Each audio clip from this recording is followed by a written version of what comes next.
I used to sit in the back of my class when I was a kid, and I lost my sight. And the kids knew, and the teachers knew I was losing my sight because they were seeing in the back of the class. You know, he should either move to the front row or he should get glasses. Oh. I couldn't see. If you're taking fluorescent light here,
need to spread out here a little. Still on, isn't it? It's on.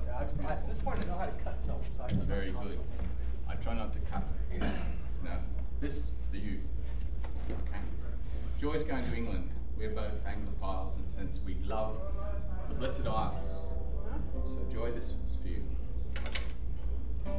Soon you'll be returning to our origins. I came through Ireland, out to the colonies, went back to England, lived in London, Birmingham, now this sweet little Austin. And you are called to the places we love. Not just the Glastonbury, not just the holy Salisbury, but the edges of the north where life is hard and tough and the people are soft and kind. Yorkshire in particular in Bradford, a place that every 10 years has a race ride. I love it because you walk down the street and there are people with saris and all different colours, bright and beaming. It drives the locals crazy. How can people be so happy? And also Carlisle, the area on the border of Scotland, and the harsh beauty of Scotland itself. You're going to go back to those places, the Lake District. It's all right. It's only us here. The Lake District where Wordsworth, he didn't want people to go there. He walked the Lake District and he made paths that people could go, but he didn't want too many people. Like, we don't want too many people in Austin because it's so nice here. If you overload it, there'll be nothing for everyone. Little tiny pieces like New York where everyone's smaller because they've got little blocks. But you're going very soon. And you're going to go back to places you've never been before and be reminded of the beauty of what is and why we came. Some people say they left because of religious persecution. Some people say they left because they wanted new spaces. But I know and you know, everywhere is blessed, everywhere is sacred. But certain parts, they resonate within our physical and astral geography so that we can be part of something more than just where we came from. There is only you and here and now. The journey begins. So thank you, Joy, for being worthy of your name. For those who do not know, Joy kept the temple alive, poets alive for over a decade, did anthologies, had festivals, and temple is an area that really needs poetry. And residual efforts gather at the Belton Library on the second Thursday of every month, just from 6:30 to 8. And it's a small little group covering Salado, Killeen, Belton, Temple.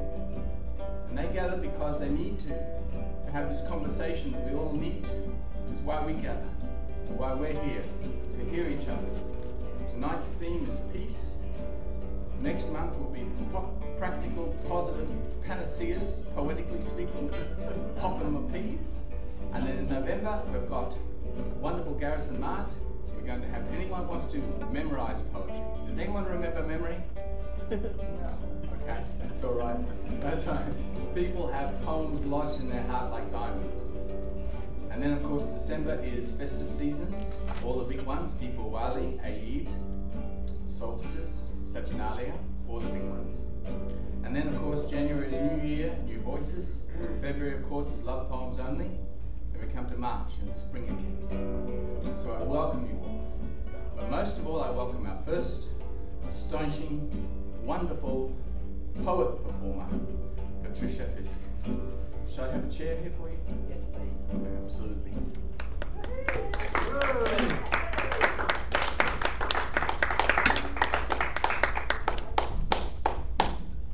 Well, I thought, I don't think I have enough peace poems.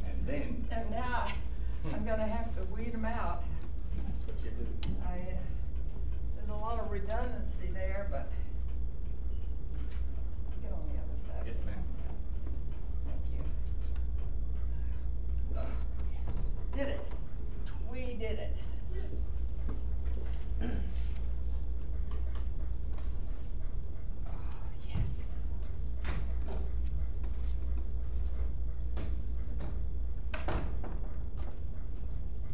How close do I have to get to this? Good. It's good. It's okay?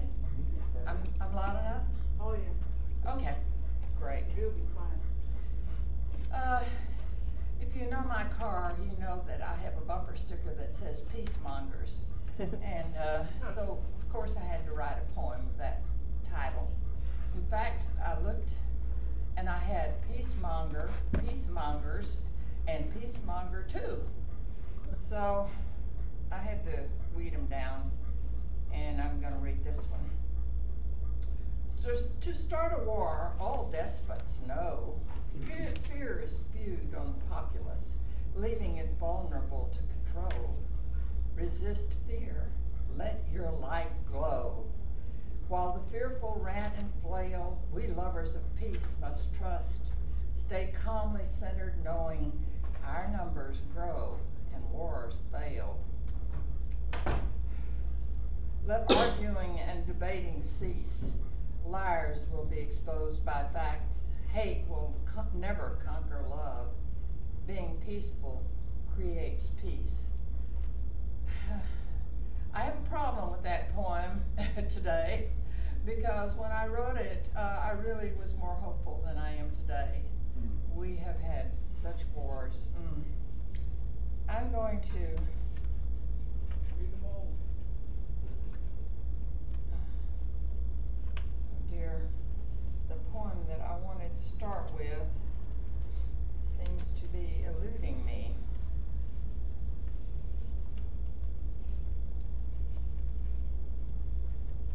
The poem I wrote today is not here, and I went to all kinds of You have some on the back situations. side. You have some on the back, on the There is a back. poem on the On the bottom of backside. your. No, it's not.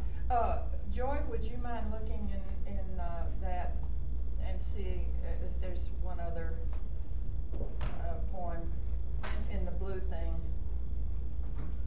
Oh dear. Spent all day writing it. Realized my printer was broken. Emailed it to a friend. Well, that's why I don't have it. She's bringing it. Oh. Ah. And she's not here Okay. yet. And she's not here yet. So maybe she'll get here before I'm through and I'll read it then.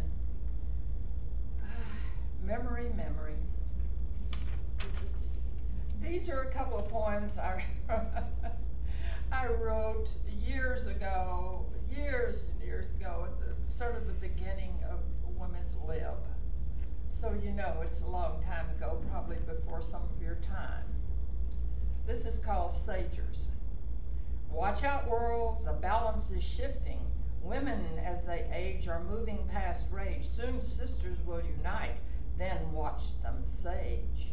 Bearing your seed's progeny evolved women to be strong, saw her love creations used as war fodder far too long. Her outrage is now rumbling, blips seen on seismic screen. Don't ignore her grumbling as a tremor, harmless scene. Her potential power furled, needing only a strong leader, a visionary, perhaps breeder, to unfurl fiery female vision. Watch out, world, she's moving past rage. The balance is shifting. She'll unite and she'll sage. Don't have to be mystic, she has the majority vote. Just check the statistics. Her numbers are growing, she votes her own choice. Her affluence is showing. She's found her own voice in Friedan's fountain. She's leaving safe bower. Seek her on tall mountain, proclaiming peace power, peace power, peace power. There you go. I was very passionate about that movement at the time. It's kind of backfired in a lot of ways. I think we changed the rules in the middle of the game, and that's a little unfair, but still. Here's another one that I wrote about that time. I believe that no woman wants to send her sons or daughters to die for any cause, not land, not oil, not religion, and certainly not to massage some maniac's massive ego. I believe that wars this where women have been disenfranchised. As long as women in Afghanistan are ruled by Taliban, we will have wars. As long as women in Africa suffer clitoral mutilation, we will have wars. As long as Arab and Israeli women suffer in Israel, we will have wars. As long as children, girl children in China, are murdered to meet quotas, so boys will be born. We will have wars. As long as women are oppressed, we will have wars. So let's consider this idea proposed by Alice Walker. Elect a tribunal of 12 old grandmothers to have the last word in all decisions. War would soon become a memory of past stupidity.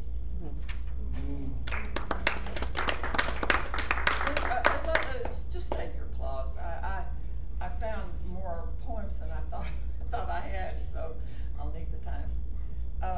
This is called Revenge, and while it might not seem like peace, I believe that one of the biggest factors in prolonging war is the need for people to have revenge on others. And so here's what I wrote about revenge. Revenge is a serpent swallowing its tail, believing it has no choice. Once done, cannot turn back, change deadly course. Enduring pain meant for its enemies, false thinking dooms to circular insanity. Snake has a choice, though painful surely. By altering belief could make a change. Cease this cynical cycle. Bite off that tail. Feel its suffering, like pain inflicted by revenge. It just might foster forgiveness. Then I have a couple of political poems. Bear with me.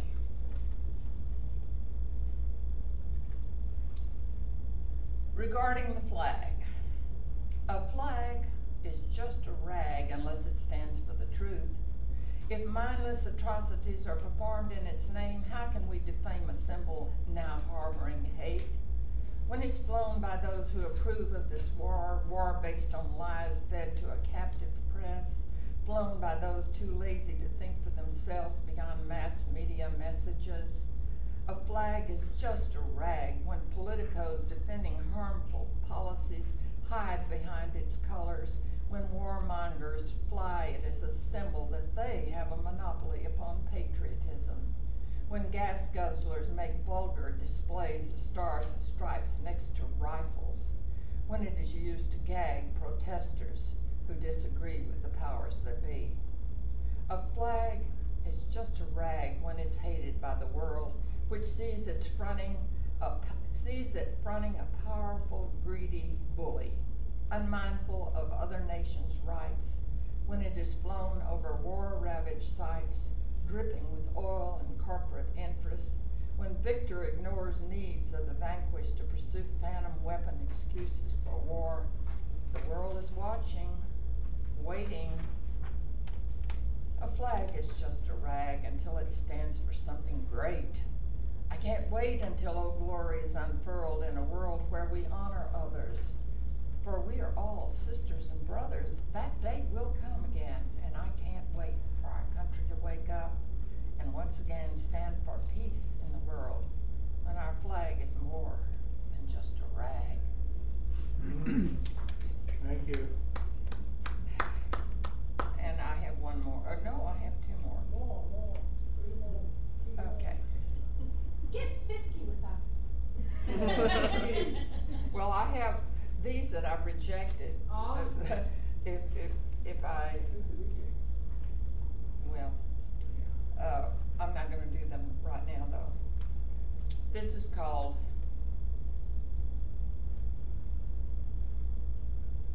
Okay, let me do this one first. Vessel of Peace.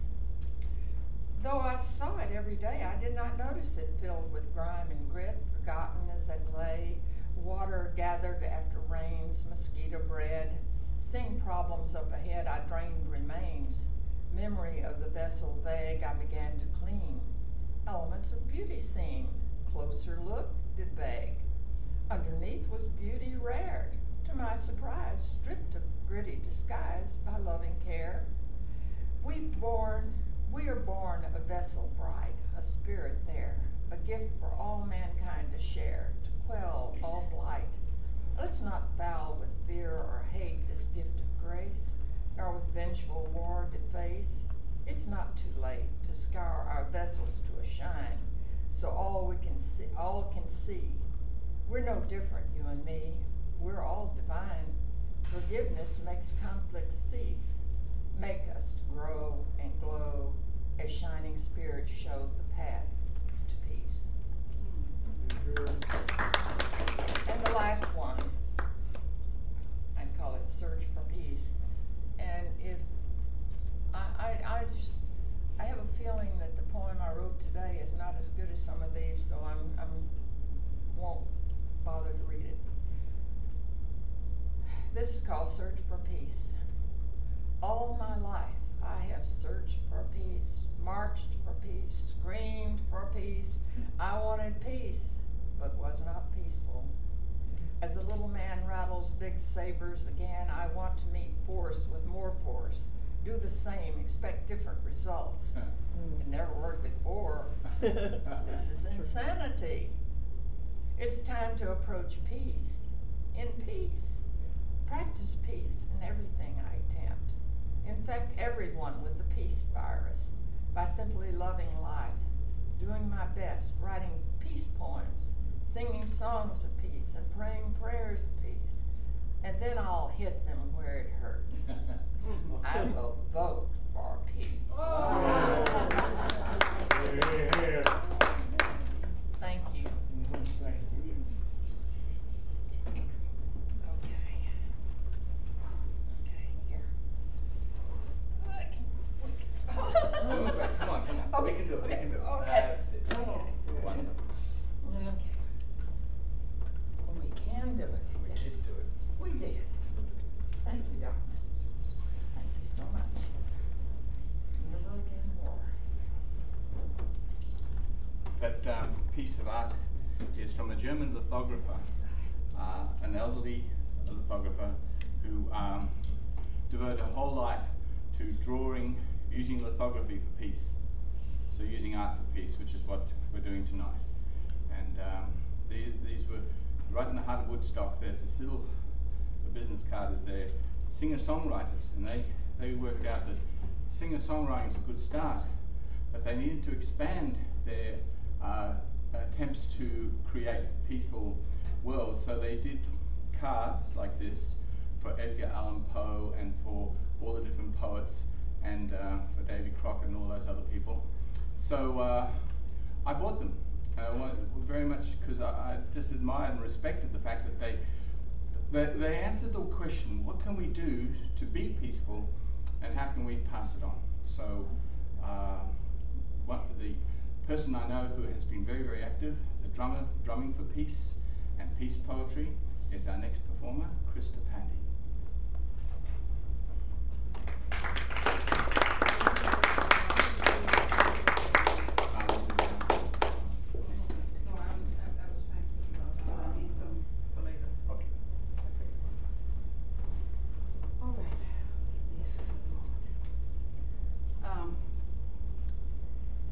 Some of you may know that Anne McCready in Tyler is very instrumental in doing a peace festival in Tyler.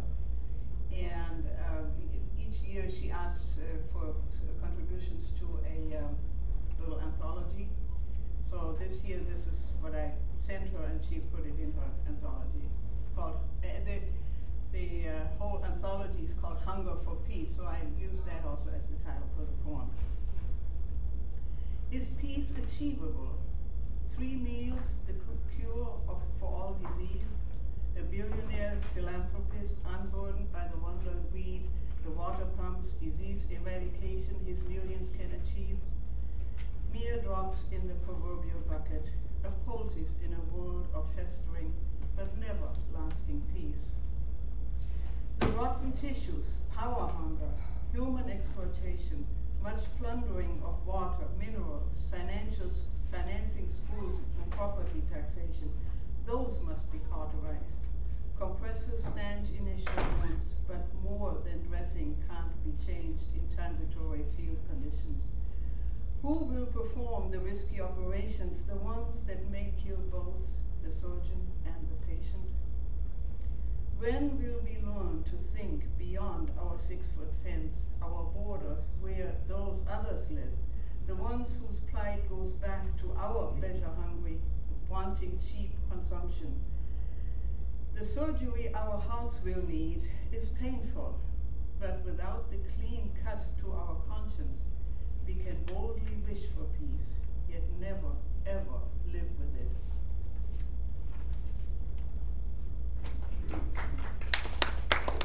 And a couple of years ago, she did another one called Peace Words, and I was fortunate to have one in there, but the one that she did last year, she didn't accept what I said, so. Let me see, that is it. This is on a more Christian level. It's called Dona Nobis Pacem. For centuries, this plea has rung through chapels, churches, and cathedrals, and yet peace has not come. Have people held their hopes too high or sent the wrong request? God does not hand out peace like candy to those at war or seeking wins in sports events and politics. God is not deaf. The Lord expects that we send praise and thanks for our daily life and all the blessings that we have to the omniscient force we all call God. When we do that, a strange thing settles in our hearts, a peaceful, thankful sense that stays. We go into the world less stressed, irate, and therein lies the peace that God gives us. And there is a third approach to the same problem as more of a Buddhist approach. Some of you may know the name of Pema Chodron. She's a Buddhist nun, but she's an American who was a teacher, and she became a Buddhist and has become a nun. And she wrote in Tricycle in the Buddhist Review, she wrote in spring 2007 an article about relaxing in the midst of chaos, or it was called actually "Stay with Your Broken Heart." That was the article, and it struck me deeply, and so I used some of her quotes in this poem. Relaxing in the midst of chaos. This strikes me as insane advice. Yet Pema Chodron, Buddhist nun, speaks from experience of one who left America's worldly life to stay with broken heart, to stay with hopelessness, wanting to get revenge. She begs us to live in between, to find the path of true awakening, to open our hearts and minds beyond limit. Does she live without limits then? How dare she break our boundaries, tear at our firm beliefs, our native worry pastime, media, fear relived? For one who likes to plan ahead, lay out one's life from college to retirement, this seems incredibly naive. Yet like us, she has found that nothing ever sums itself up in the way we like to dream about. Learning not to panic is the spiritual path, she says. Life only happens now. Could we experiment with relaxation, a few deep breaths in bumped up traffic, a neutral ear when what we hear is full of irritation? If we do that, perspective shifts, an other can become a brother, a wildflower emerge from shrugged off weeds. In tunneling our habit mountain, we can reuse debris for bridges, pathways, lookout hills. The luminous resides in you and me. We have to find its breathing frequency. And then I'll just read you a couple of them out of my little chapbook called Hummingbird Wings. These are karma meditations that I did after reading a lot in Buddhist and Hinduistic literature. So one is called Wake Up. We are admonished to wake up, to guard our thoughts as well as words and deeds, though we feel insignificant and weak. We cannot order rain to come or peace to happen on command. We have no strings to pull the tide or dozer blades to hoist Himalayas. We can't tell banks to stop their schemes, prevent the mining companies from robbing third world countries of their precious minerals. Or can we, after all? We close our eyes to world connections. We know that electronic gadgetry requires rare earth minerals. We know our cars drink oil. We want our clothes and food as cheap as possible. We know our dearth of rain expands the region's barrenness, yet we accept those city codes that call for thirsty lawns. Should we crawl back into the caves, eat foods, forget our progress and achievements? We have to see that our world is one. Whatever our color, creed, each thought, a drop of rain, a butterfly's wing beat, together they create an ocean, storm. We know that sharp words are like swords, our actions, earthquake and tsunamis that make a dock float endless miles and land on foreign distant shores. We must wake up. And let me read this other one called breath.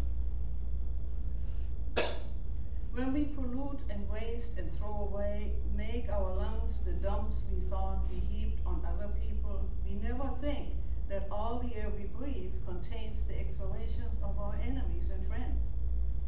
The trees that cleanse them through their leaves, the giant filters of the rains and seas can't keep up with new data-laden waves. It takes some major storms to clean this slate. Breath is a gift we thought was free, not worth a bit.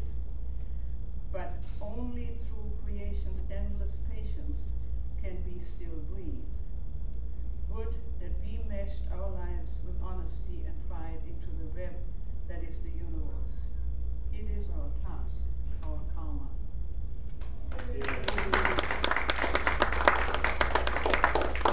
I have a few more, but Thom said there's a round robin, so I may keep those for later. So, thank you.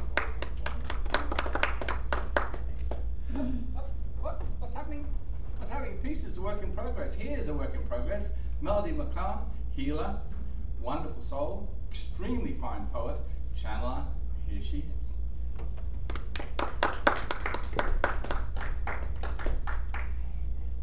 I'm talking to you. I have been having a dialogue with all the things that I thought about peace before in the last month since I accepted this assignment. And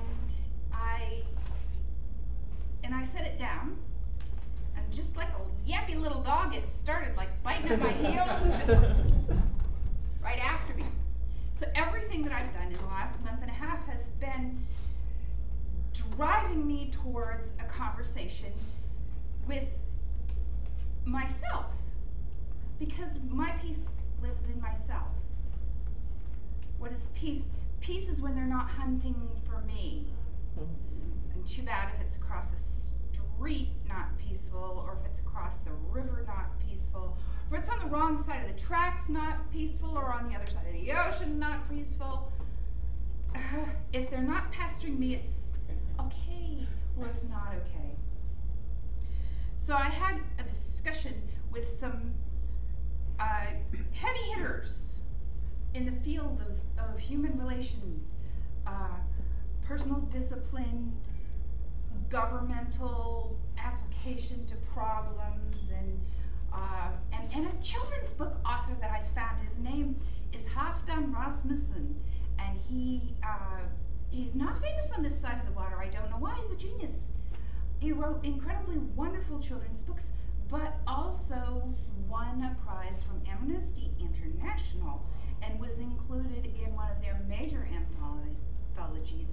And his work was translated from Danish into English, actually from Danish into 32 other languages, and has been popping up and manifesting all over the world in everything from Roger Waters' rock and roll to a spoken word rhythmic jazz piece by an Indonesian dude whose name I can't pronounce. Just you'd forget it immediately if I did. So, and that brings me to another thought. Right now, we are subject to some incredible, foggy-brained, violent, vindictive tantrums. And it doesn't take very much tantrum to make life really miserable for all the people around you. And I do abjure all these tantrum people. So I'll tell you who I consulted. I consulted Halfdan Rasmussen and Hannah Arendt, who presided over and was witness to the trial of Adolf Eichmann and wrote the book Eichmann in Jerusalem about how does bad stuff get done. And that great founding institutional instigator of the United States, whose honeyed words and agitation probably precipitated the birth of this nation, that is Thomas Paine. And Margaret Atwood, that equally honeyed word, very strange lady from Canada. She and I share that. We got very strange from Canada. So I have the record of my dialogue in parts, and it's called He Said, She Said, I Say. And at the beginning of each section, I will tell you who the speakers are in the introduction. Thomas Paine was such an instigator. To begin, we both, he and me, say, if there must be trouble, let it be in my day, that my child shall have peace. And I say, attach a name to every deed and every action. Attach a name to everything. Bring credit, bring blame, attribute each the same. Peace is individual. Peace is Anna and Hannah and Sis, and peace is Boris and Robert and Doug. Peace is you and me. War is casualties, troops, collateral damage, faceless, numbers, prognostications, agglomerations, projections, statistics. Peace is you and me, sitting down to lunch together, discussing weather, at the lowest common denominator of manners and civil discourse. Listen to your mother. If you can't say anything good to say, don't say anything at all. God broadcasts daily in the sky, just as cloudy for the poor girl as the rich man. Thomas Paine said, it is the madness of folly to expect mercy from those who have refused to do justice. Part 1. Halfdan Rasmussen and Margaret Atwood. He says, not the torturer will scare me, nor the body's final fall, nor the barrels of death's rifles, nor the shadows on the wall, nor the night when to the ground the last dim star of pain is held, but the blind indifference of a merciless, unfeeling world. And each small candle lights a corner of the dark. She says, war is the failure of language. Me, part 2, me, and Halfdan Rasmussen.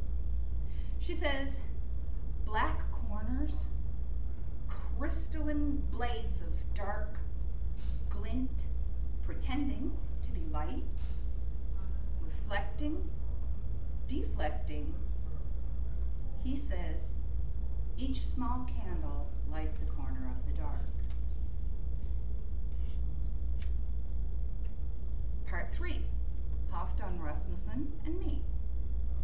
He says, but the blind indifference of a merciless, unfeeling world.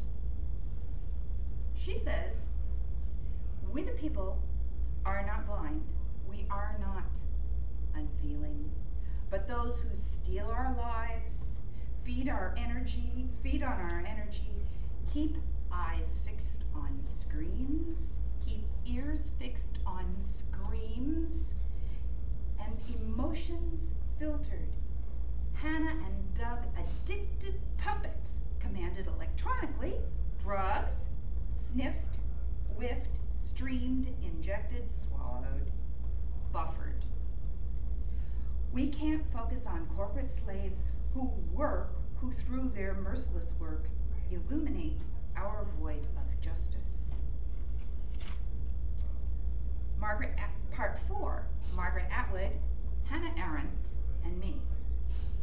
Peggy says, war is the failure of language. Hannah says, the greatest evil perpetrated is the evil committed by nobodies. That is, by human beings who refuse to be persons. I say, call each one you meet by name, label the work of their hands, perpetuate peace.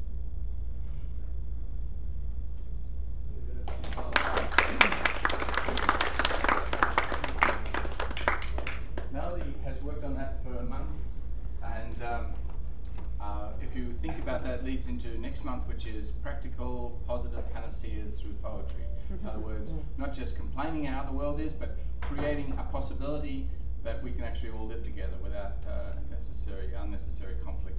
So apply your art to that, and we'll have people who want to be featured there. Here's a person who embodies peace in her channeling, in her songs, in her poetry. It's Linda Gordon.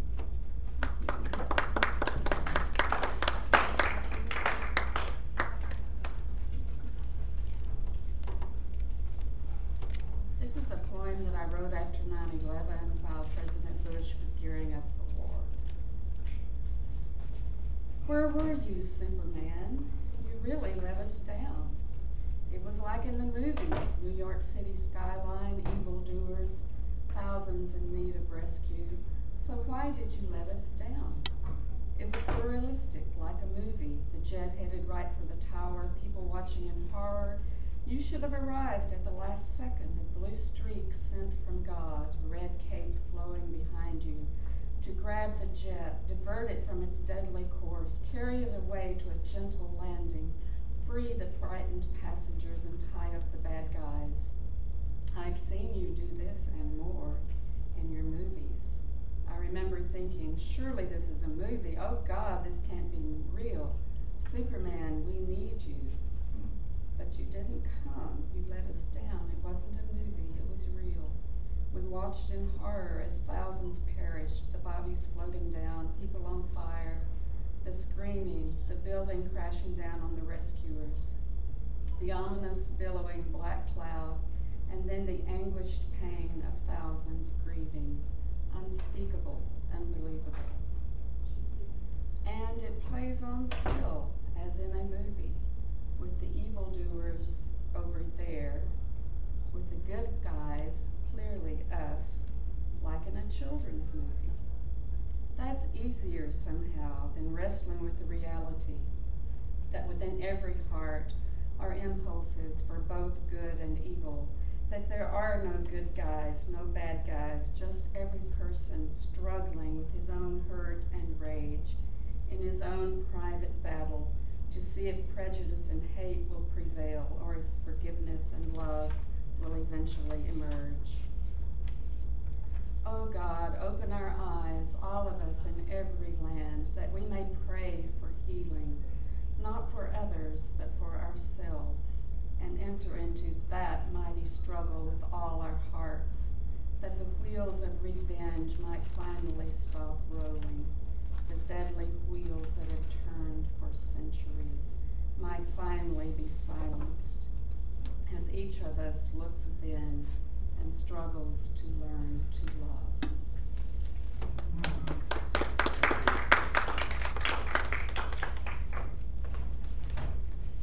Back in the 60s, the Vietnam War, a poster caught my eye, so simple, so wise. War is not safe for children and other living read the papers. The war drums are beating. Politicians try to convince us we need to attack, though we haven't been attacked. Time for a regime change, and they have weapons of mass destruction, and he's evil and must be destroyed. But no one mentions children over there who will die, or old people or mothers. Their terror, their pain, their death is not a factor in the equation, though sometimes we hesitate for a minute, fearful for our boys. Then the war drums increase their incessant beating, and the president insists and persists and lines up the congressmen behind him like ducks in a row. But I want to climb up on a tower and shout something else, something wise and simple, something we seem to have forgotten. War is not safe for children and other living things. War is not safe for children and other living things. War is not safe for children and other living things. War is not safe for children and other living things. War is not safe for children and other living things.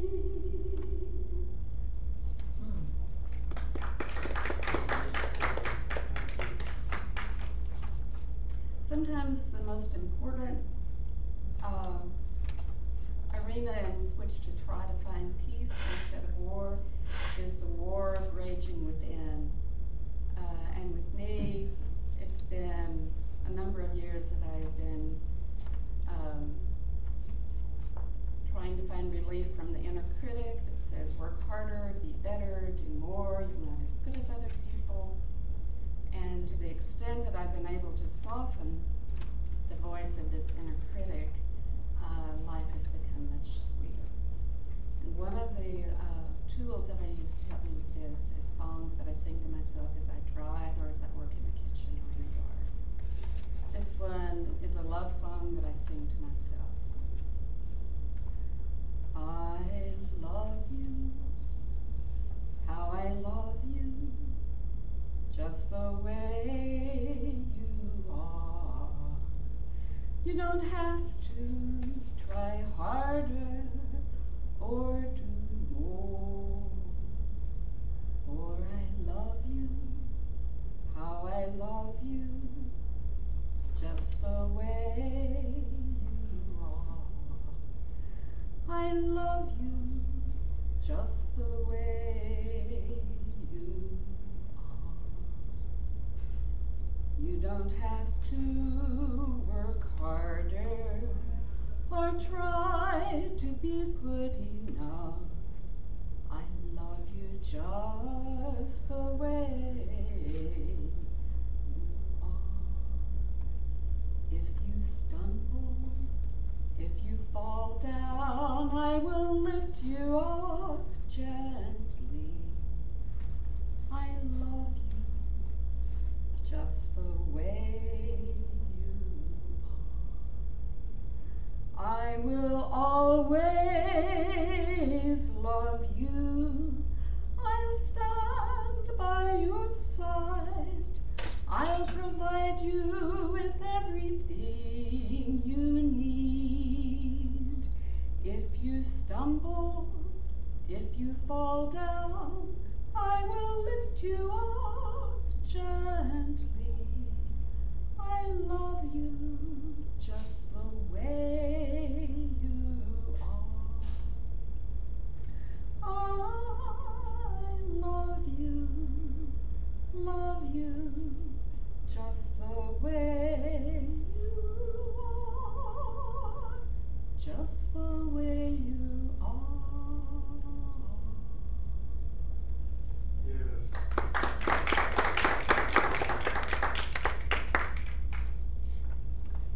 And this song is, the first part of the song is a divine spirit speaking to me of unconditional love, that I'm loved unconditionally. And the second part of the song is my response to the divine spirit. Child of God, beautiful child, I love you. You are so beautiful to me. I love you. I love you in your sacredness and in your woundedness. I love you. I love you just the way you are.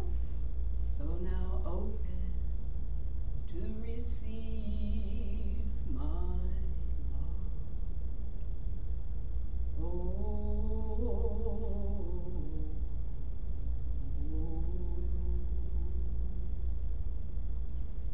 Wise and loving mother, who always dwells within me, I hear your voice, and I welcome your love.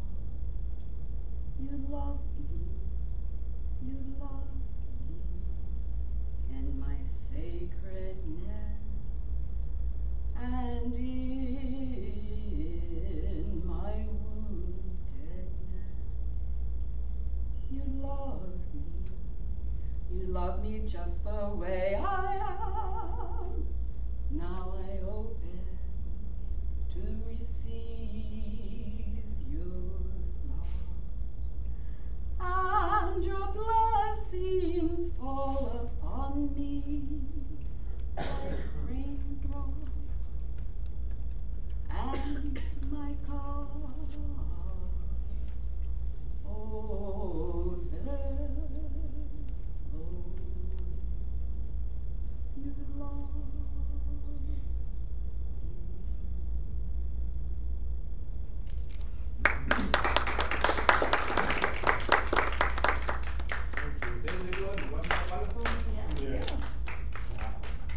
It's like one big mosaic. There's no one way we can actually live on this tiny little planet with 7 billion of us, all divided up. I mean, from space, there's no borders, no walls, except the Great Wall of China. But it's just a little blue planet, the only one we've got. Which leads me to our next performer, who is extraordinary in the sense that he doesn't know what he's going to say. Absolutely. He opens his heart up, and Scott Vanya, show them how.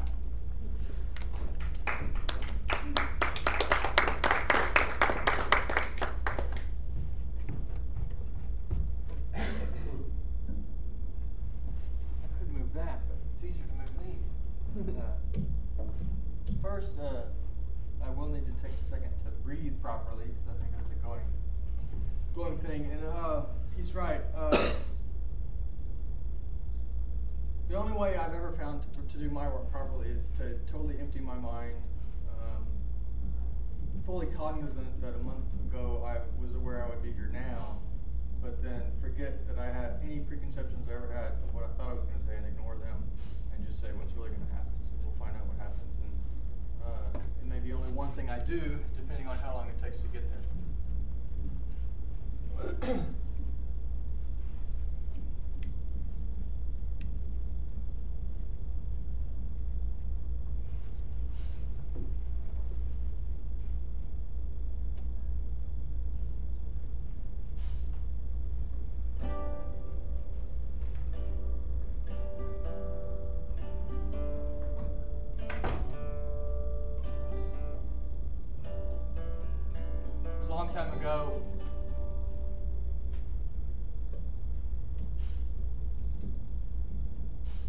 A long time ago, or should I say in my youth, I heard about the Buddha. I heard about Christ. I heard about ideals that you could live a life unbounded by hatred or immorality. That somewhere there was a place called enlightenment that you could go, and any previous worry you ever had would be gone. So I read the Dhammapada and all the other religious books I could find. I studied the religious works of many men.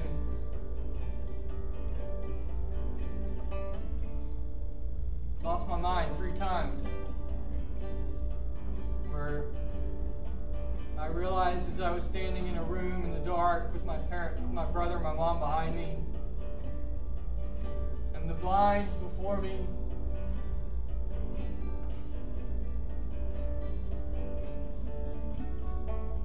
offered the opportunity to go away forever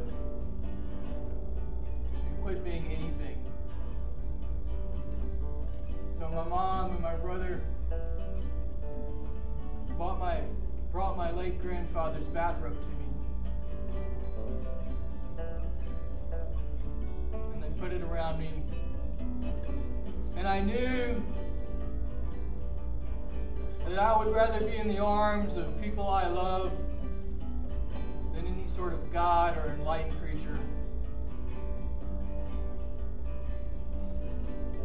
So after about a month at Shoal Creek, they let me go home to a new place with my brother. And I set to the new work of not enlightenment as a destination,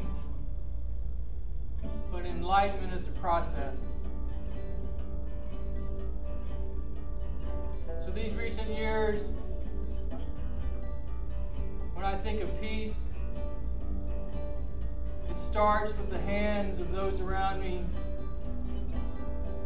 and it doesn't even end in the center of their heart, to that empty place that is all of us in the middle. I found that any form of exclusivity, whether it be this side or that side, only creates more of that. The only way I've found to actually live with peace, with an open heart, is to include everything, all one, any possibility, and know that being that way is just a process of growing up.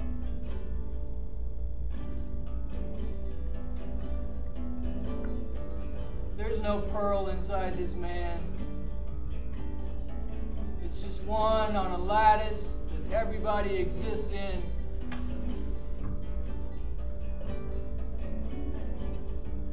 The only thing I can see that's greater than peace is beauty and truth. And when you seek out them and fill your heart with them, peace flows out of you in every poem, in every song, in every breath, in every heartbeat, into every face you ever see, and every face you ever meet.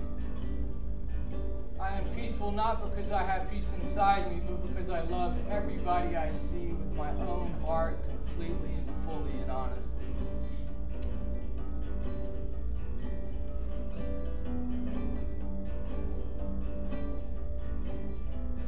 And next month I'll be here again talking about positivism.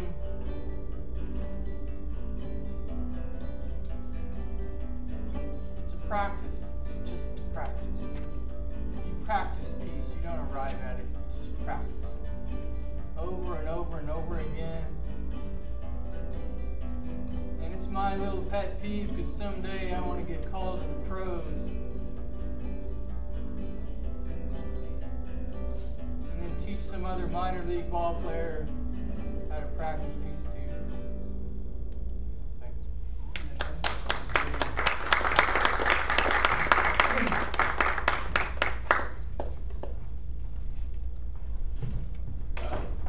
Oh, I was going to do a standing one. Go ahead. Sure. Is it okay? Go ahead.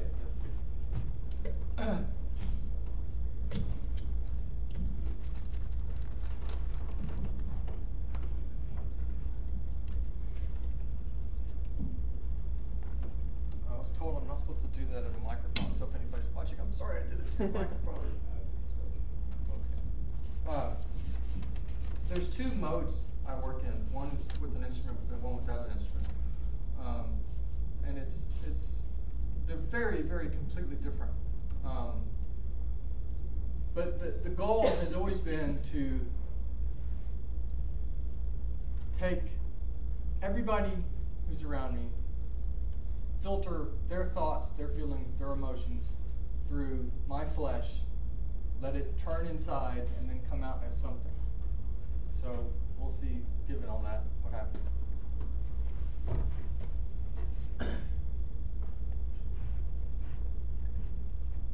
What I think, and I'll be the first to say, I'm not so sure that's a great idea. I mean, I studied all the great philosophers, and all they did was give me a headache.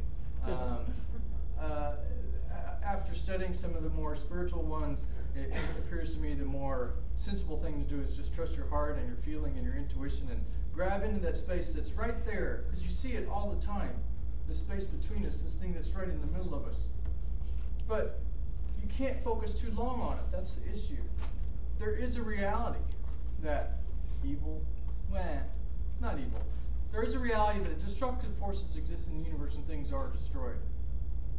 And yet, in a room full of peaceful people, you know that inside of each one of them is the flower. It's the flower that Rumi talked about.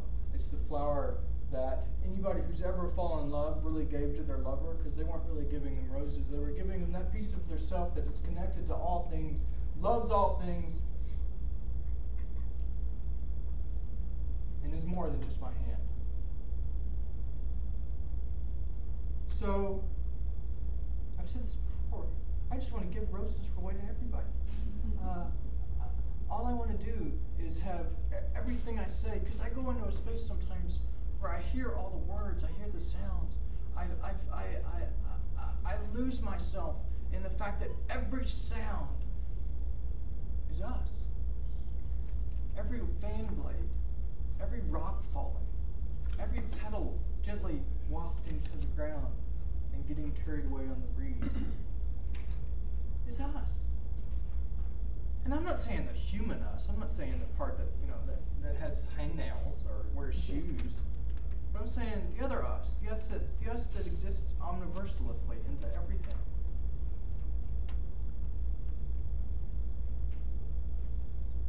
Human beings, to me, are but one manifestation of that. And it just happens to be that in the moment I am now, that's what I am.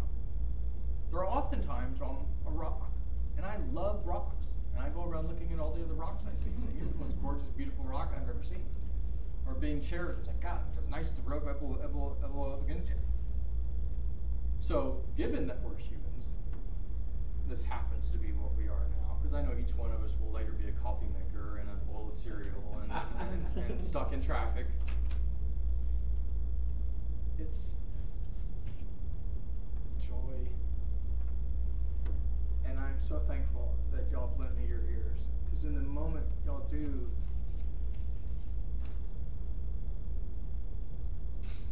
the feather that I am does not fall, but rises and floats away into that rainbow I saw on the way driving here tonight, and the full moon that we'll see later on tonight when we go outside.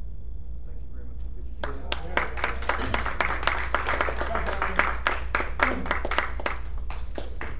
Long time ago. Yeah? Stop. You made her cry. Hugs. Yeah. Cuddles cure cancer. Hugs are legal no matter what they say. Anytime, anywhere. Now, one of the founders of the Poetry Festival keeps the venue alive at Arboretum. Alive and well, John Berry. Here he is.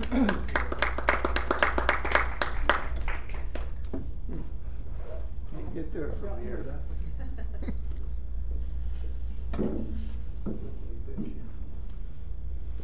Okay, eventually I did get there. Yeah.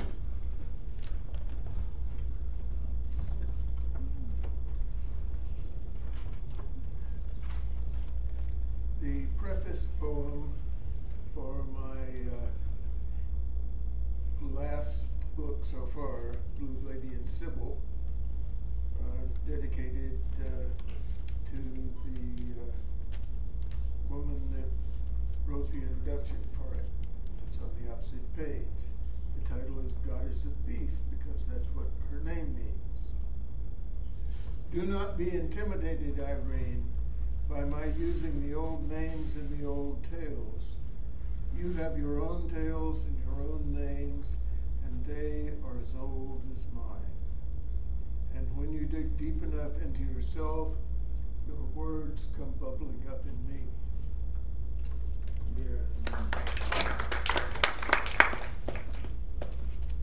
And this is the first book I did back in '93. And the reason it's got a red cover is because the first few had oatmeal colored cover, and I couldn't find them on the shelf, even though when I knew which shelf they were on. And this is When Peace Broke Out. When peace broke out, it took us by surprise. Oh, not entirely. All the signs were there. It was inevitable, yet inevitably surprise. No one had made plans, but all the houses emptied into the business district by the water. Small waves marched calmly shoreward in parallel lines to the limited vision. In the crowded streets, people danced and danced, except for where too tightly packed to move. Men swung from tops of street lamps immortal as 8-year-olds. Bottles were shared a dozen different ways.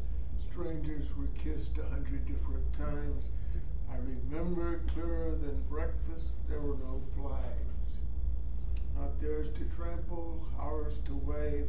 It wasn't victory celebrated.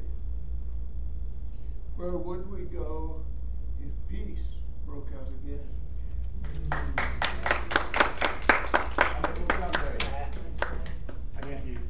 Now watch this. This is a microphone, and it's going to go around here, and it's going to walk towards. Let me explain why. As in the quotes of Lou Reed, some people like to go out dancing. It means like people like us have got to work. There's a poet in this room, superb poet, wonderful editor, extremely fine artist, who loves to dance. Dance Milonga. She wants to go there, but she has brought the poem that's been written today, which is to be encouraged at all times, to this wonderful treasure, Patricia Fiske, and is waiting to hear this poem. After which we'll have potluck and round robin. So here's Patricia, thanks to Christine Gilbert. Oh, I feel this is anticlimax because it's somewhat redundant, but it really represents more where I am now in my feelings about peace. It's called Peacemongers. And it started out, peace is possible, but by the time I finished the poem, I changed it to, is peace possible? It prevailed throughout my childhood. Born at the end of one World War, I was in high school when the Second World War began, and us peace lovers are now wondering if war's insanity will ever be over. In those wars, we were attacked, making us good guys. But in all the many wars that have followed, I wonder, what gives our country authority to police the world? We've become bullies saying we're protecting our own. I want to feel like our nation is a good guy once again. We need to put ourselves in the place of weaker countries. Wouldn't you be outraged if a stronger country attacked you for any reason, sending planes across your borders? What other recourse would you have except subterfuge? This does not excuse terrorism, but helps to explain it. We need to question the motives of all our warmongers. We can withdraw our consulates if they are in jeopardy, but profiteers do not deserve the luxury of protection. Not one drop of blood should be shed in the name of oil. Good riddance to munitions moguls who will go broke. Instead of pursuing war, let's mind our own business. Let's feed the hungry. Let's give aid to struggling nations. Let's create jobs, both here and abroad. Well-fed, working individuals do not have time or the motivation for terror. please join this peacemonger. Let's wage peace, not war.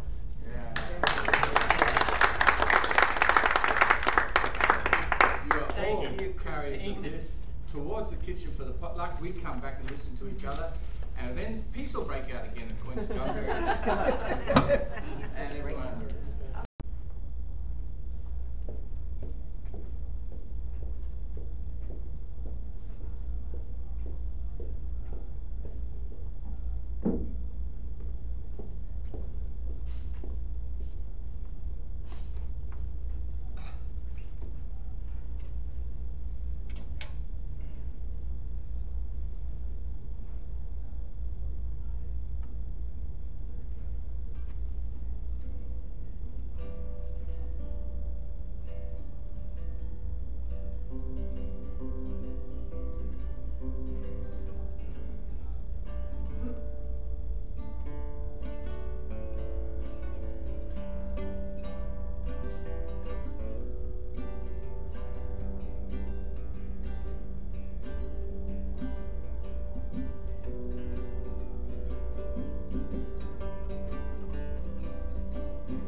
It wants to fly away. Oh.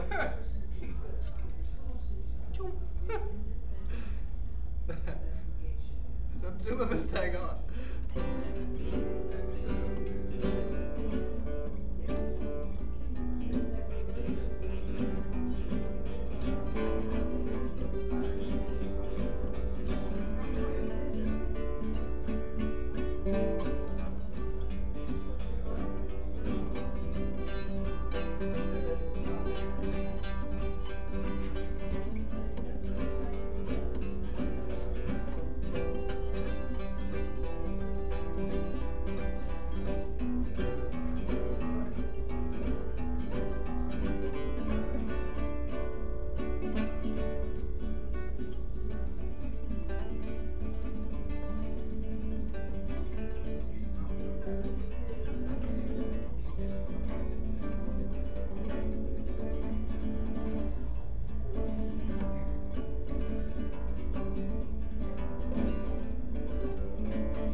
Okay, how about 2?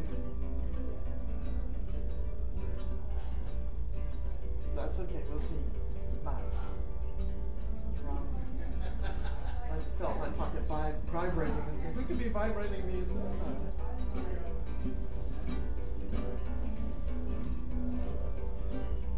Sorry. I'm just trying to do whatever.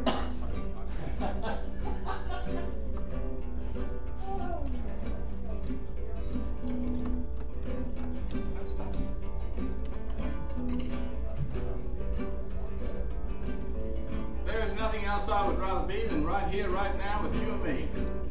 I like this divine company, human beings. In a form of assembly,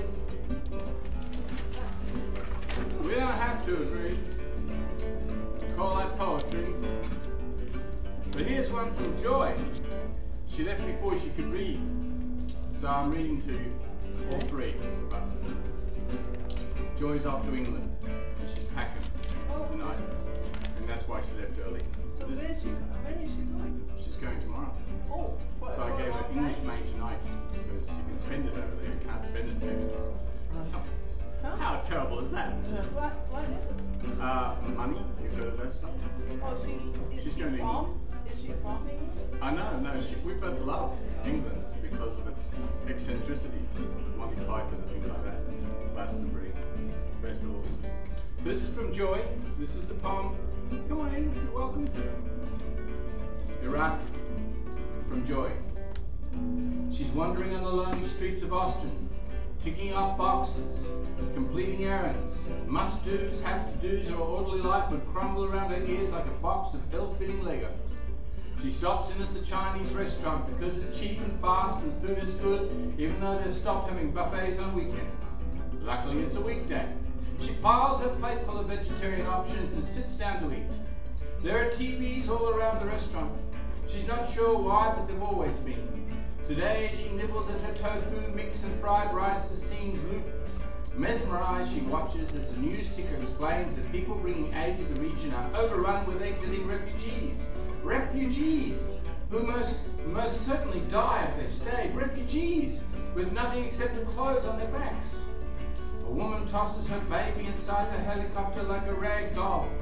A man grabs the first American he sees and kisses his cheek, sobbing. The camera focuses in on a young teenager, looking like any teenager you'd see on the street, and her eyes are filled with shock, confusion, and fear. Somewhere on the planet, a woman is eating fried rice and wondering if the young girl will be okay, if she will ever forget the trauma of being airlifted to another world, of her family being torn apart. The woman wonders about the people who didn't make it into the helicopter and whether they're still alive. Somewhere, there's a woman silently banging the table in frustration over not being able to stop the evil and the pain and the suffering. It's always been so on this planet. She's not sure why, it makes no sense. She hears Gandhi saying, "An eye for an eye makes the whole world blind." And she thinks, duh. And she wonders why the stupid, insane, radical terrorists and stupid, insane, genocidal maniacs and the stupid, insane governments of the world, including her own, do this sort of thing. She recalls a video she watched where a woman declared over and over that the peaceful majority were irrelevant to conquering entities. If you stand peacefully, you will die. It's always been so. Not even Christ got out alive. We'll discuss resurrection another time. If you sit here and eat your tofu mix, nothing changes. You watch the TV and you believe this won't be you in a few years.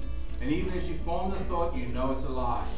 But sometime, somewhere, there'll be a woman in the Middle East eating a meal at a local restaurant, wondering what happened to the American lady who did not make it to the helicopter. Pre-flight, I sit at my desk wondering what about all the little niches I've stored myself in. Never end a sentence in a preposition. I hear a co-worker screech. I don't care. I always use William Faulkner to back me up. The guy never seemed to pay attention to what should grammatically be done. I haven't read Faulkner since high school, but he remains a good excuse. The puppy incessantly jumps into my lap. Jobs continue to come into my email. Work flows like water.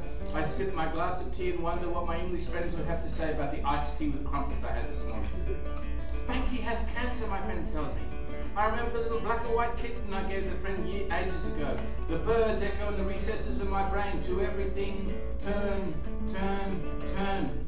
I am a whirlwind of document generation and Wi-Fi fixes this morning. An occasional break fills my mind with the last-minute details of my impending trip. I tell April, I feel like I'm caught in a vortex, and the only thing that will pull me up is to step on that plane. I know it must sound silly. I am crawling through the desert with a plane ticket in my hand, looking for the jetway with my name on it. We both agreed that life has its challenges. We also agreed that this trip is hugely necessary. Brady writes that he wants his ashes scattered on the beach under LAX so he can watch the planes take off and land. Ashes. Ashes. I wrote Randy about bringing some of Kathy's ashes on my trip, but he never seemed to get round to it. I'll bring Kathy's pictures with me instead. My will states that my ashes will be spread among my favourite places and spaces. I wonder if, like Kathy, my wishes will be disregarded once I'm gone. I wonder if it really matters anyway.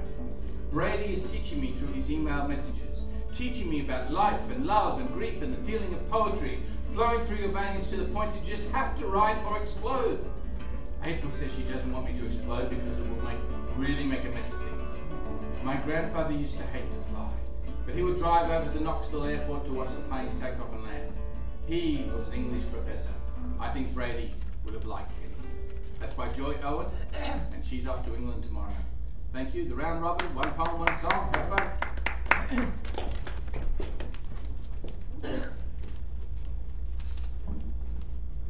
Saying that you should not end a sentence with a preposition. Winston Churchill once said, one should not end a sentence with a preposition. That's something up with which I will not put.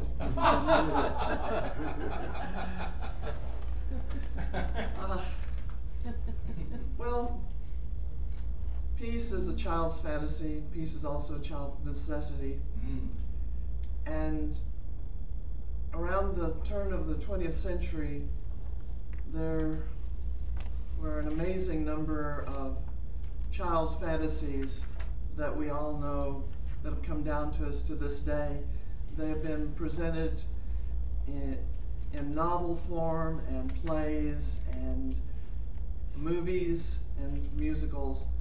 This is a medley of 3 songs from them. The third one, you may know the first 2, but I know you know the third one, and if you do, when you recognize it, please feel free to sing along. Where is Wonderland? How do you get to Wonderland? Over the hill or under land? or just behind a tree. When clouds go rolling by, they roll away and leave the sky. Where is the land beyond the eye that grown-ups cannot see? Where do stars go? Where is the crescent moon? They must be somewhere on a sunny afternoon. Where is Wonderland? How do you get to Wonderland? Over the hill or under land, or just behind a tree? Where can it be? Wonderland.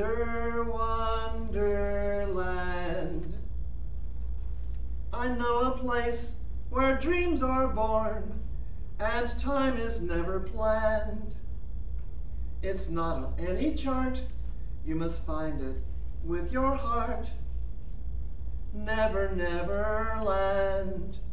It might be miles beyond the moon, or right there where you stand. Just keep an open mind, and then suddenly you'll find never, never land. You'll have a treasure if you stay there, more precious far than gold. For once you found your way there, you can never, never grow old. So come with me where dreams are born and time is never planned.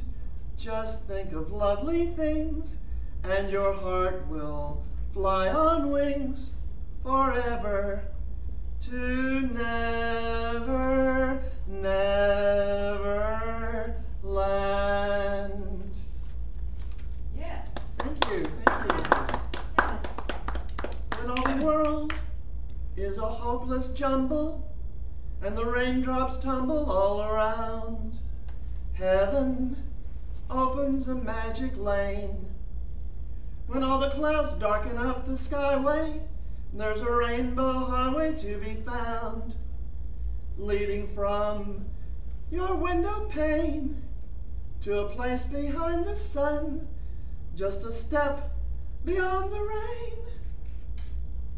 Somewhere over the rainbow, way up high, there's a land that I heard of once in a lullaby.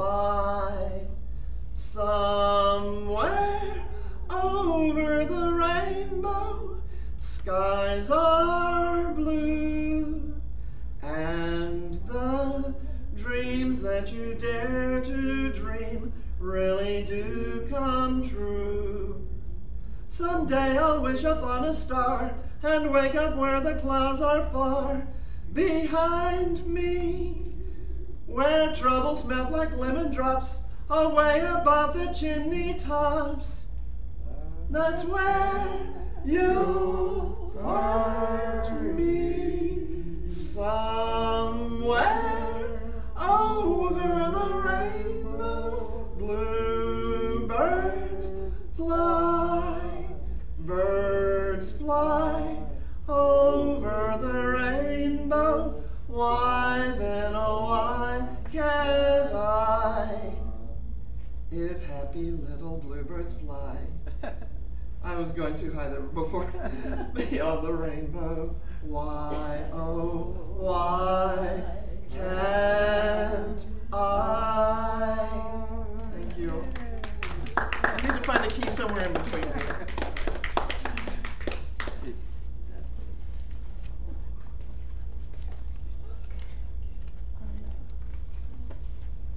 Maybe this is a good poem to follow your dream. Because this is something I wrote just the last few weeks. Them. Another black young man killed by police. Another, and another, and another. Why are cops only trained to kill, not shoot a leg or thigh or incapacitate? Are some so brutalized from serving in Iraq, Afghanistan, has sight of comrades torn to shreds by IEDs, their flesh wounds healed, but not their heads, created mindset of revenge?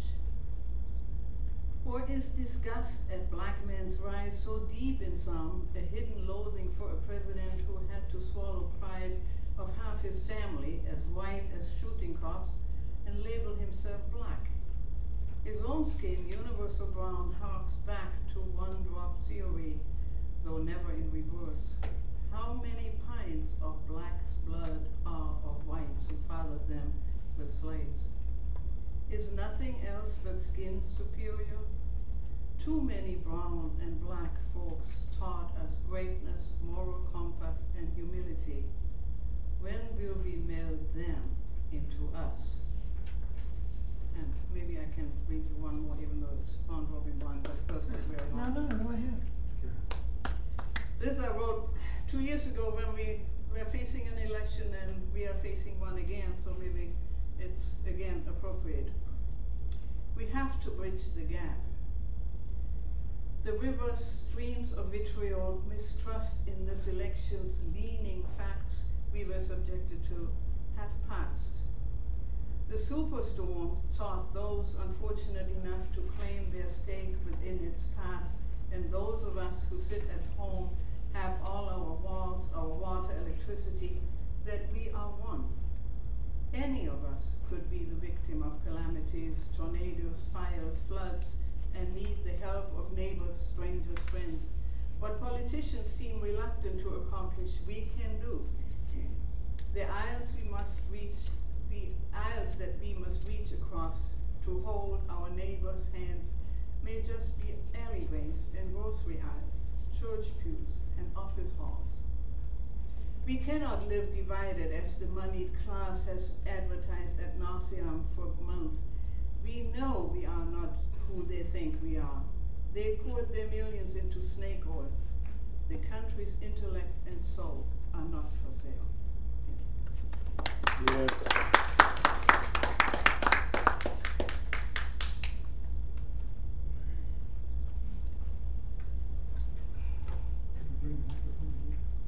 Sure. But you go first. After you, I'm first.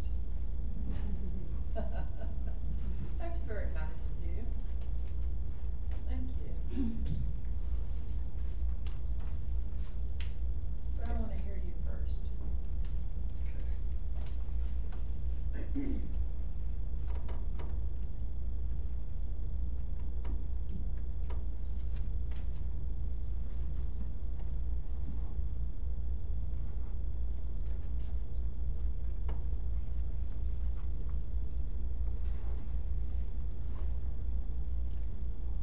I see my. Is this live? For some reason, I'm not hearing. It's not as loud as the others. Have to kind of speak up. I'll speak with both lungs There this you time. go. You can do it. Yeah, I don't ordinarily. Use the preacher's voice. If I saw or chose my own job, which is really what I'm seeking to do as a storyteller, it is to be an ambassador of peace and laughter. Signs of peace. Ever notice those signs of peace? That V for victory turned into a peace sign. The necklaces that are worn with that circle and those symbols. Laughter, a sure sign. The peaceful kingdom is possible. Ever attended a week-long conference or a Sundance? When the women begin to trust the environment and you see a woman begin to shine. It happens when we are together in retreats and we can become who we are. A man walks, his shoulders are straight, but they lose their swagger. He needs not to protect himself and those for whom he may feel responsible. Yes, we shine. Come with me, peace carrier. Be an ambassador of peace and laughter, shedding it, spreading it around, that rising moon that rising mood. It's catching. Be a channel of peace, a flowing river of goodness. Do not let yourself be recalled by your manufacturer for your dis-ease. Those dis-eases occur when we ignore our peaceful and artful natures and the creative opportunities we have called family, friendship, marriage. No wonder. Oh, that's the issue. We've lost the wonder. Recall the wonder you had as a child. The wonder in your first love. The wonder in your experiences with whatever you call the divine. The wonder of it all. Recall that before you recall by their manufacturer. Calls us back to the factory. Periodically, Mother Nature does that, doesn't she? She recalls us to renew the parts in us that need recovery and rejuvenation and repair. Replace the parts. Then that peace in the valley flows out of the river of me inside. You find it in the valley at noontime, on the mountain at midnight. Yes, peace is still everywhere. It is in the artificial worlds that we have created that we think that we are at war. We think that we are divided. We forget that we are one. No one else. Tune in to that peace vibration. It's all around us. The peace signs. Come with me to 11th and Congress at 4 a.m. and we will find peace. 24 hours a day at Barton Springs. Here this evening, even on Mopac, you're going to find peace. It's all around us. It's only in the artificial world that we create that is there division, is there destruction, is there blood, is there death. There is new life. Why do you say, why do we go to Mother Nature? Why do we slow down and look around and find that peace? Oh yes. Why do we bemoan, bitch, belittle each other, and bewilder are we, when there is so much peace all around and within? I am not making it up. It's not a children's fairy tale. It's not a fable. It's the reality. It's the fables we create in our mind and our historical readings. For the earth is filled with peace. And I am when I slow down. And when I am with you. And when I pause. It is here. It is everywhere.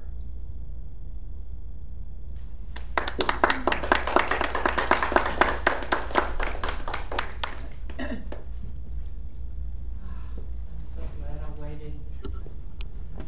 Oh, what a charge to be in the midst of people, like-minded people. You feel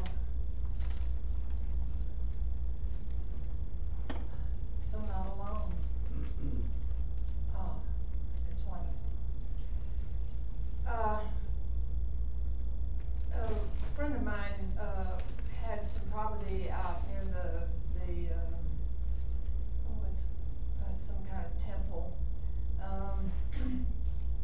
and she used to go up on the mountain in that property and would have a new moon ceremony. We'd have drumming and it was wonderful. It was quite a climb. She asked me to go recently and I didn't dare attempt it. But this poem is written about one of those nights. It's called Mountain Peace. Yes, we are going to the mountain to pray for peace. And we hear derisive laughter at the thought of groups going to the mountain to pray for peace. Won't read about us in the sleeping media or the millions of others doing the same. But we're here, chanting our prayers, singing out. Excuse me.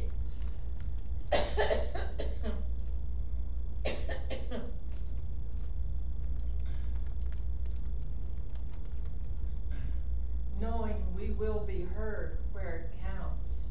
Energy fingers reach from Earth's many mountains, entwining with each other to form a loving canopy over all, stronger than sabers and swords or words uttered by little men wanting war.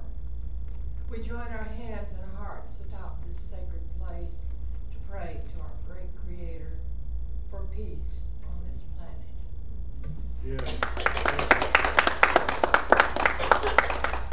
Thank you. Is it okay? Be okay. No.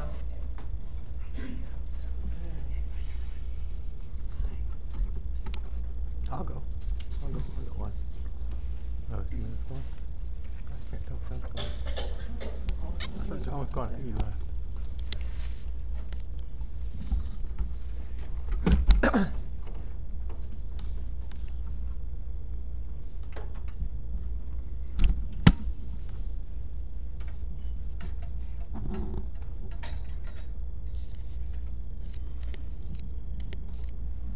Anybody a Longhorns fan?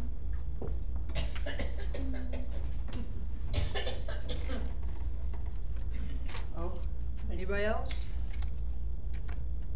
They're free. Magic word. Oh, they have a schedule on it. 2 magic words. Free. Food. Football. That's almost universal. I had the blessing finally after so many years of my life. I got to take a drum lesson last night, and I'm still so pumped about it, and I'm so excited. I love it, love it, love it, love it, love it. I've been wanting to learn drums my whole life. So I've had one drum lesson for 3 hours. And I've also been reading, which I never had the opportunity to read, Longfellow's narrative poems. This lovely, very old book I got from Thom. And so currently I am reading in the Tales of a Wayside Inn, where the, can you hear me? That No. microphone is not working, so if you could speak up a little bit, it would, just speak up a little bit.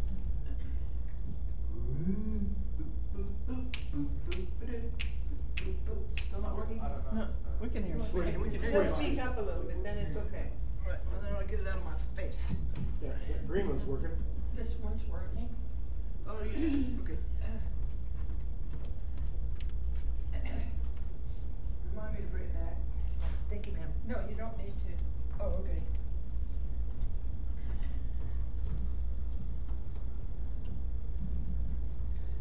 Trying to hurry up.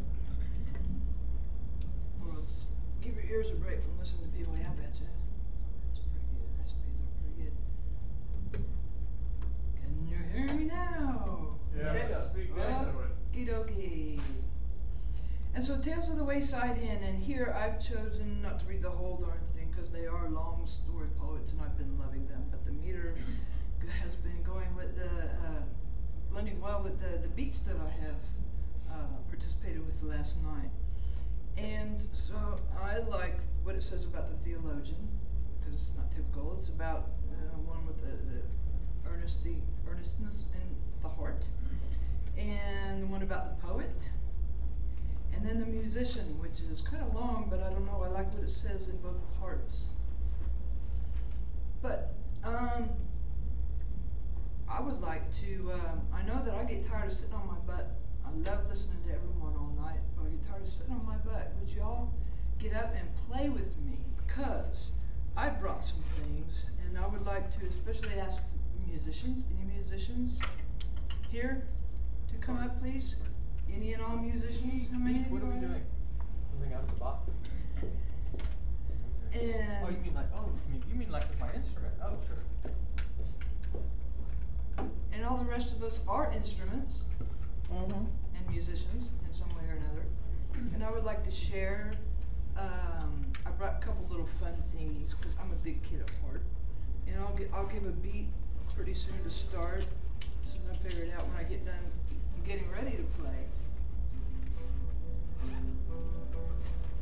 Follow a beat that might be You're gonna make the beat, we're gonna follow you. okay. But I'll give you the beat to make, sort of, kind of. So we got Jingle Bells wrist bracelets. We got these Jingle Bells wrist bracelets. We got my favorite. And we got this one. Who wants what? I'm gonna go this one way.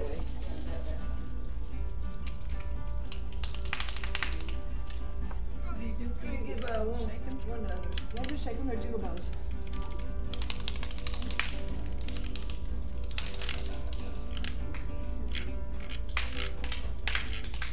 Okay.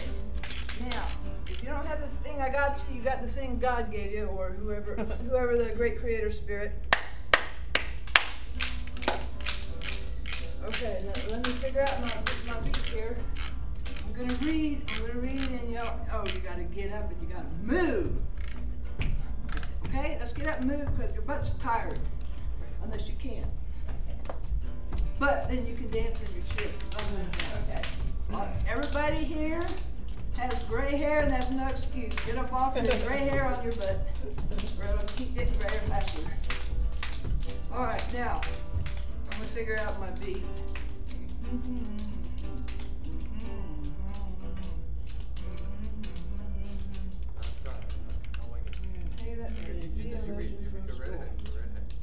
You got the beat? I don't know, I'll follow you. Well, I want to get everybody started first before I start. No, you start. You start. You start, we'll follow. You follow. Okay. It's gotta move, and you gotta move in your seats. A theologian from the school of Cambridge on the Charles was there. Skillful alike with tongue and pen, preached to all everywhere. The gospel of the golden rule, the new commandment given to all. Thinking the deed and not the creed would help us in our utmost need. With reverent feet the earth was trod, nor banished nature from the plan, but studied still with deep research to build the universal church, lofty as the love of God, and ample as the want of man. A poet, too, was there whose verse was tender, musical, and terse. The inspiration, the delight, the gleam, the glory, the swift flight of thoughts so sudden that they seem the revelations of a dream. All these were this, but with them came no envy of another's fame. They did not find sleep less sweet, or music in some neighboring street, nor wrestling here in every breeze the laurels of Miltiades. Honor and blessings on the head, while living good report when dead. Who not too eager for renown accepts, but does not clutch the crown.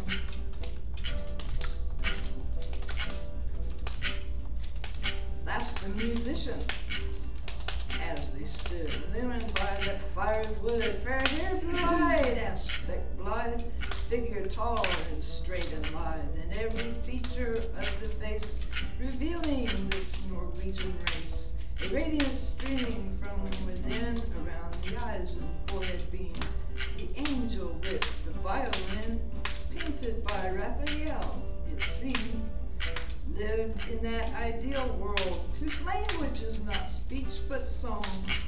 Around and round evermore the throng of elves and sprites their dances whirled.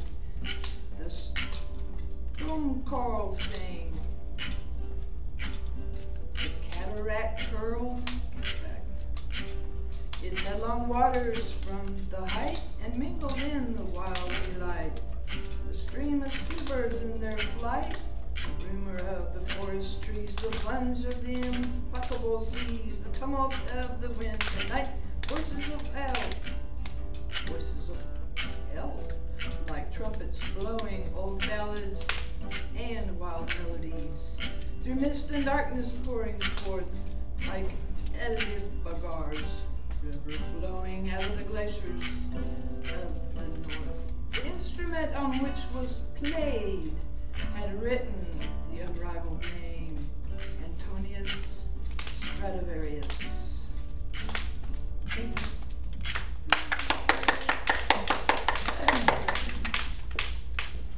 Thank you for playing with me. Was it fun?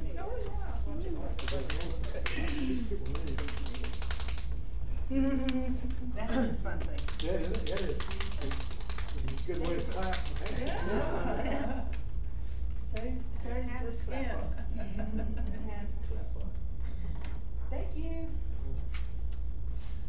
Crack open, oh my heart, my fear-encrusted heart. Don't need that armor anymore. Now it's safe to open. It's like a pecan waiting to sprout, but the sprouting can't go on till its shell cracks open. Crack open, oh my heart, my fear-encrusted heart. Don't need that armor anymore. Now it's safe to open. For much of my life I have been frozen. That's a painful way to live. Sometimes it really hurts to crack open, but I don't want to be frozen anymore. Crack open, oh my heart, my fear-encrusted heart. Don't need that armor anymore. Now it's safe to open. All the problems of this world could begin to heal if all our hearts would open. I can't control what other people do, but I can let my own heart open. Crack open, oh my heart, my fear-encrusted heart. Don't need that armor anymore. Now it's safe to open.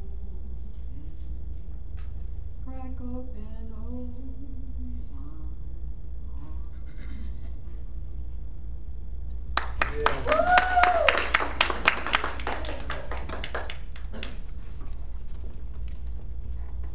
I hope this will make up somewhat for my singing. This is a section from a novel in progress that I'm writing.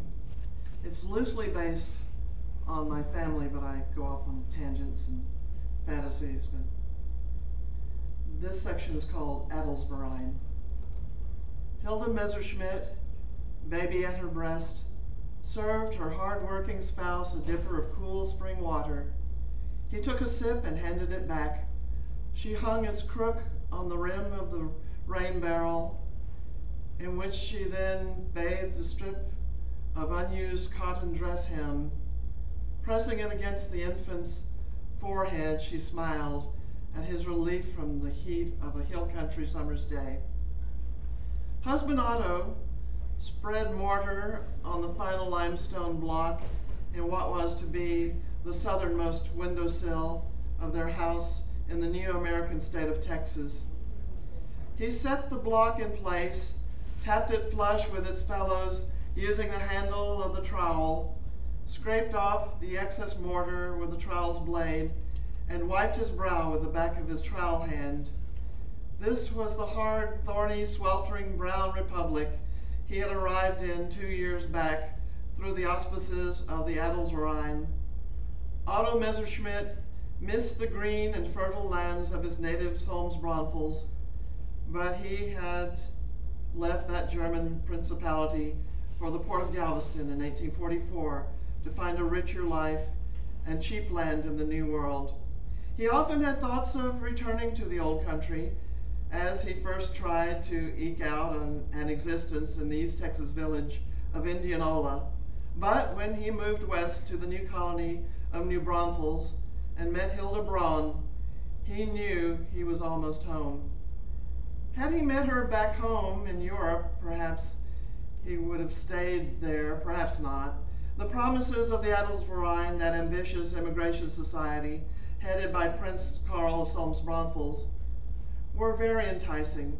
Otto knew the move would amount to a great deal of hard travel and hard work, but no one said, maybe no one knew, that it would be so oppressively hot there. Having Hilda by his side, though, made the whole enterprise bearable. With her, he would help fulfill the prince's mission to establish German culture and craftsmanship in this dusty land. It was Otto's duty to do so. Hilda hailed from Bavaria and had come to Texas with her widowed father, who unfortunately died of heat stroke in New Braunfels. So she knew the worth of a dipper of cool water or a cold compress on a tiny brow in the heat of a Texas summer. With her father gone, Hilda joined her new husband in their final move. The Messerschmitts settled even further to the west in the even newer colony of Fredericksburg. Hilda bore Otto a son there, Frederick, almost upon their arrival. Otto was a fine craftsman, a Freemason from the old world, with his own ideas about improving the new one. House after house, store after store in Fredericksburg bore his mark. The Texas limestone was abundant and malleable, and Otto's skill was appreciated, much in demand. When young Frederick was old enough to wield hammer and chisel and trowel, Otto apprenticed his son to him in the craft. There were a few blue thumbs over the years, a few stubbed toes, a broken foot once, but the boy did his father proud. The Messerschmitts whose ancestors, as the name would imply, made knives, maybe even swords, became renowned for the peaceful trade of town building. They literally built the pillars of their community. I don't want you mixed up in this conflict, Otto told his son in German. Although English was counted as a Germanic language, it still did not make sense to him. But he is so young yet, Otto's wife said, also in their native tongue. Surely the war will be over before he is of age. We can only hope, my Hilda.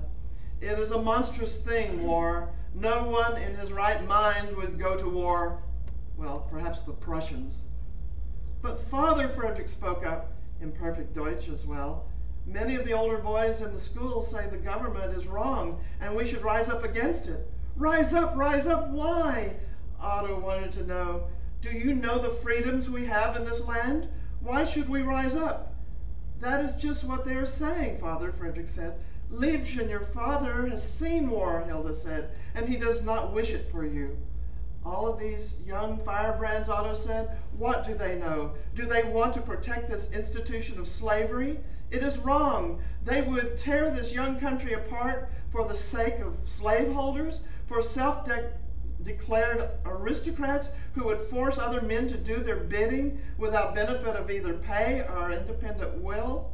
No, this is not for my son. But Father, Frederick spoke up, they do not enslave white men. These are Schwarzes from Africa. They did not have the benefit of Christian love until they were brought to these shores. Scheiss! Cried Otto, striking Frederick with the back of his hand, horrified at his own violence and the look of terror on his wife's face. Otto hugged his son tearfully. Frederick, please forgive me. I have never struck you in your life, but your thoughts have been infected by your association with these Anglo-Saxon louts in your school. They would own slaves. They would put themselves higher than their fellow men. No, this is not Christian love, my son. Father, I do not understand, Frederick told him. Then I am greatly disappointed in you, Liebchen, Otto said, going out the front door. Hilda, I will finish the garden wall. Pray, do not disturb me. Frederick, the subject of war is very distressful to your father, pleaded Hilda. Please do not bring it up again in his presence. I promise, said Frederick, but all he knew was what the boys in the school and the men of the town were saying about the coming war. Although almost half the people in Texas were against it, war and secession would come, and this new state, old Sam Houston, had fought so hard for as senator, as governor, and as president, would join the Confederates in this folly of what Otto Messerschmitt called treason. When Otto heard old Sam had died urging Texas to stay in the Union, he wept for his adopted country. I think somebody went right after her, but do you mind if I go since I didn't go last time? Oh, there's no order. Oh, there's no order. Oh, so, okay.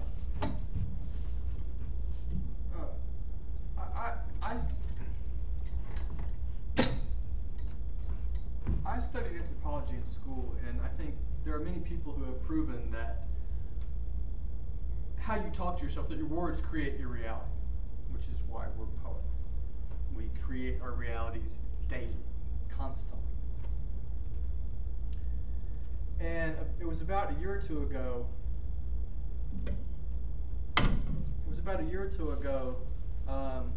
that I found myself using the phrase, I have become an expatriate. And it wasn't, but the July 3rd, just recently I talked about how great this country is, and I love this country. But I have become an expatriate. I no longer refer to the United States as us. It's not me, it's not us. It wants you to believe that you are a part of it, us. We, the United States, we did this. We fight the Iraqi. We fight whoever. If you choose to tell yourself that it is us, then you're fighting it. I have decided to leave this country and go to a much better place, which I think is Earth. I've gone to Earth and live on Earth and become an Earthling. So in my eyes, everyone is also a brother of mine, whether it be Hindi, whatever, it doesn't matter. Any religion, any creed, any color is my brother, because that's the country I belong to, which has no politics, has no nations, has no borders, has no crime, has no punishment, because it is exactly what it's supposed to be. And it hearkened to something to me that I recall, and y'all can check your books or your memory banks. In one of the ancient myths, or ancient traditions, they talk about how the world is a stack of tortoises, an infinitely long stack of tortoises, which when I view my past, it's an infinitely long stack of me's reaching down to who I was a year ago, pulling them up into this, and who I'm going to be a year from now, pulling me up into them. But given the infinitely long stack of tortoises, of which we are all each merely one, when you realize you're placed in the universe and that the stack is in fact infinite, and you can be nothing in it, then you live on the earth with no borders, no countries, no us, we, he, them, they. So I say that because become an expatriate as soon as possible. The world will benefit from it.